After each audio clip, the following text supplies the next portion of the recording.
educación se multiplicó por 7, se construyeron 5,000 colegios. La tasa de analfabetismo pasó del 13.3 al 2.4% en Bolivia durante su gestión. Realizó grandes obras de infraestructura para beneficio de los bolivianos. Por si fuera poco, reconocimiento de los pueblos indígenas, reconocimiento de mujeres a tierras tituladas. Pero si esto no fuera suficiente, fuera del orden constitucional, las Fuerzas Armadas de su país le exigen la renuncia y usted decide darla para evitar derramamiento de sangre, aún después de haber llamado a nuevas elecciones y para conservar la paz de los bolivianos. Evo Morales, primer presidente indígena del Estado Plurinacional de Bolivia, hoy expresidente y asilado político en nuestro país.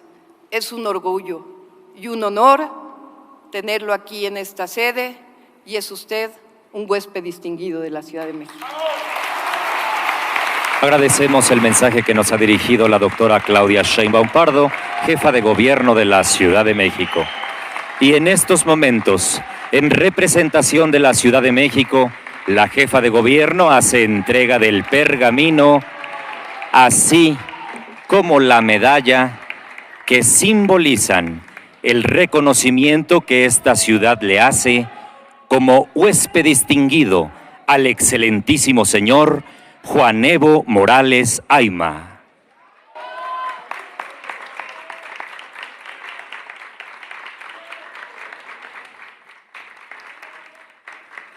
Muchas gracias.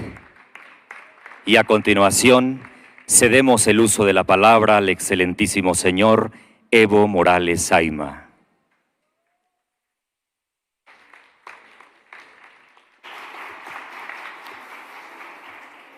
Bueno, muchas gracias. Un saludo a nuestra hermana alcaldesa de México, autoridades locales, autoridades nacionales, congresistas, invitados especiales y a todos los amigos de la prensa.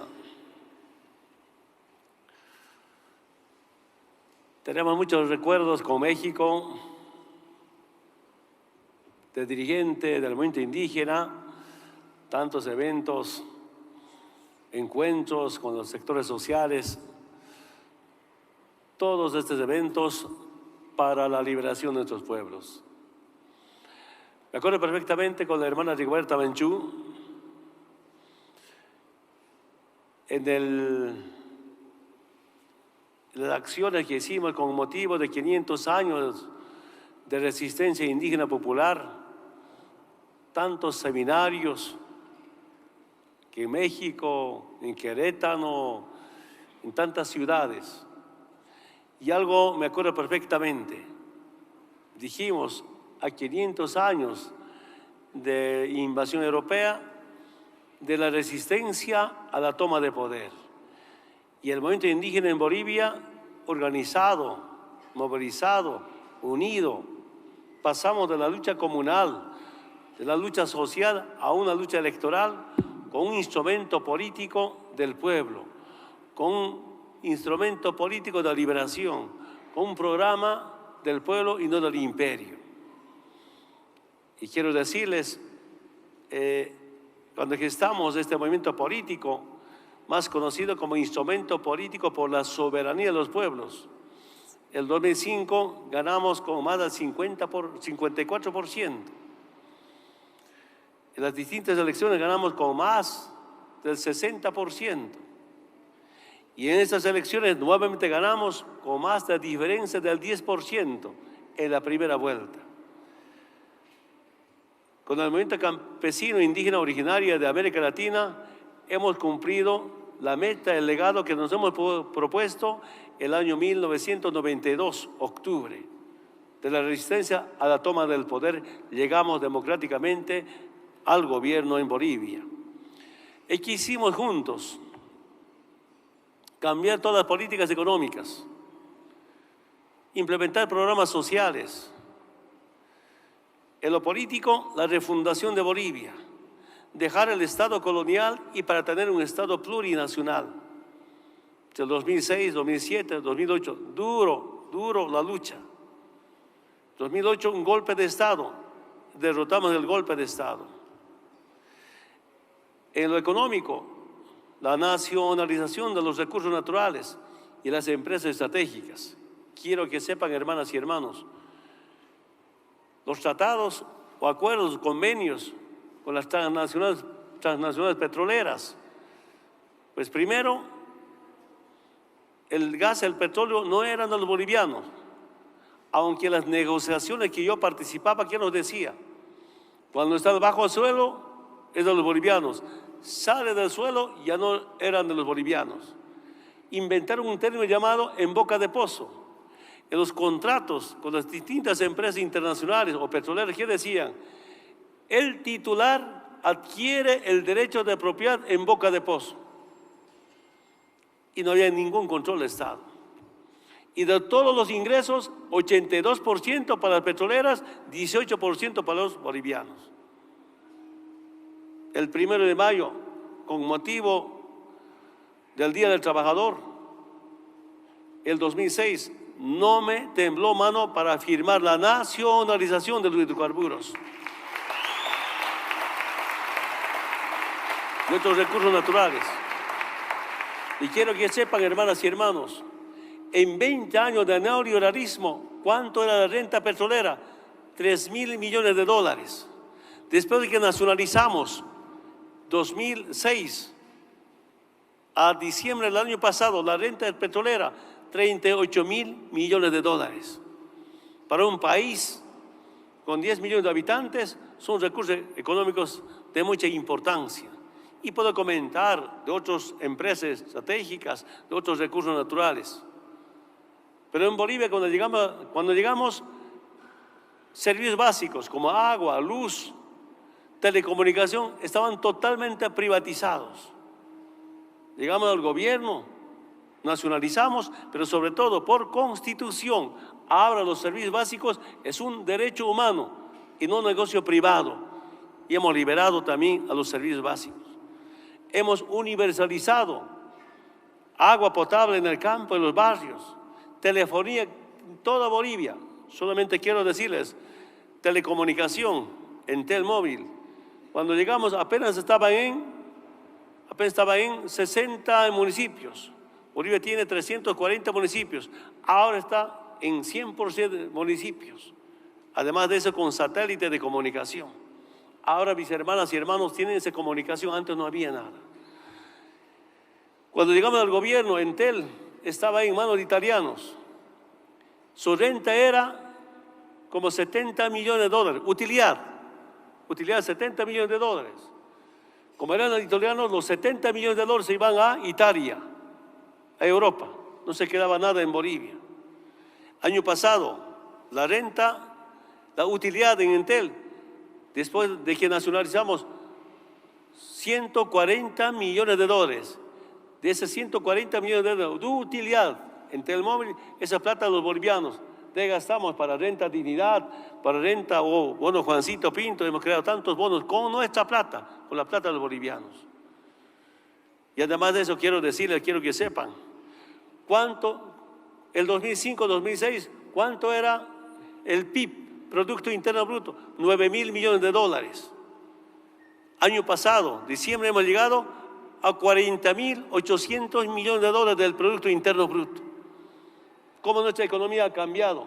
En 180 años, vale ser de 1825 al 2005, nos dejaron con 9.000 millones de dólares. En 13 años llegamos a 40.800 millones de dólares. Tenemos un plan, lindo plan, con motivo del Bicentenario, porque Bolivia se ha fundado en 1825. Al 2025, 200 años. Antes un Estado colonial, ahora Estado plurinacional. La meta que teníamos, mínimo de PIB, 50.000 millones de dólares. Iban a pasar inclusive. ¿Cómo ha cambiado? En tema de camino, saludo los datos que tenía nuestra hermana alcaldesa. En quiero que sepan, hermanas y hermanos, en camino, solo apenas había en 2005 un poquito más de 1.000 kilómetros de camino pavimentado. Diciembre del año pasado, ¿cuánto llegamos? A 5.300 de kilómetros de camino pavimentado. Este año, ¿cuánto estaba en construcción? 2.700 kilómetros de camino pavimentado. Son los datos que tenemos ahí. Eso nuevamente quiero decirles, hermanas y hermanos, porque hemos cambiado esa matriz económica con las nacionalizaciones. Hemos creado otras empresas públicas, industrias. Después de nacionalizar ya hemos empezado con la industrialización.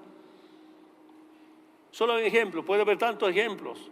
Cuando llegamos al gobierno se exportaba gas natural y se importaba GLP, el 100% GLP se importaba. No podía entender por qué.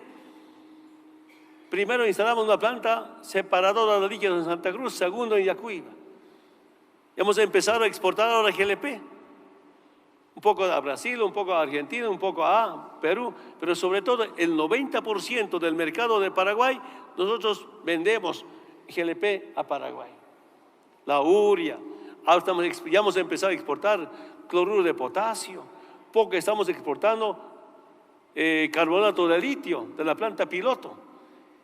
El próximo año vamos a terminar nuestra gran industria de carbonato de litio, que va a producir 350.000 toneladas al año. Pueden imaginarse. Lamento mucho decir, estas políticas, programas sociales, haría varios comentarios. La derecha, nuestros opositores, grupos que ostentan el poder económico, no nos perdonan, no nos perdonaron. Mi delito es ser primer presidente indígena de Bolivia. Mi delito es haber implementado programas para los más humildes. Esa reducción de la pobreza, extrema pobreza, impresionante. En lo económico nacionalizamos, en lo social, ¿qué hicimos? Redistribuir la riqueza. Hemos creado programas para la gente más humilde, más pobre. Esos programas, no, el 30% les aporta, el 70% el Estado dona. Así hemos reducido la pobreza. Otros sectores sociales ya han pasado a la clase media. Como 3 millones de bolivianos pasaron a la clase media. Y el segundo que no me aceptan es que hemos nacionalizado los recursos naturales. Y realmente no aceptan que sea anticolonialista y sea antiimperialista, soy sincero. Pero liberándonos de los instrumentos de dominación como el Fondo Monetario Internacional, ahora estamos mejor que antes. Eso sabe el pueblo boliviano y eso sabe el mundo entero. Hermanas y hermanos,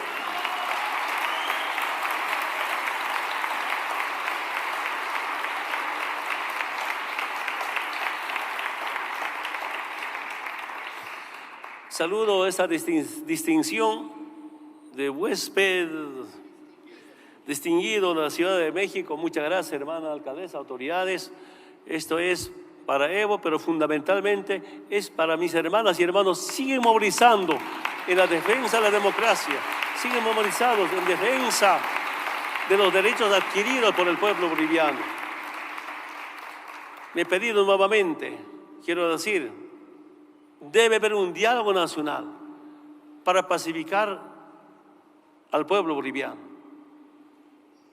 Usted sabe muy bien, para amedrentar a los dirigentes sindicales de los distintos sectores sociales, para amedrentar, intimidar, escarmentar a nuestras autoridades de gobiernos regionales, municipales, empezaron a quemar su casa, agarrar a la esposa, a la hija y decir, si no renuncia tu papá a ser gobernador o alcalde, te quemamos o quemamos la casa.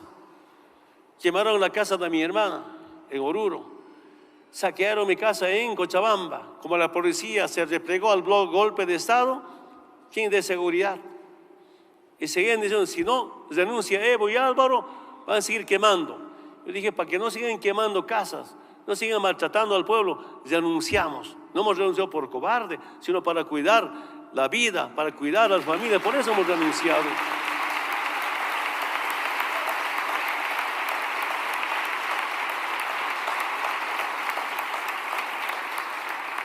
Y ahora ni con la renuncia.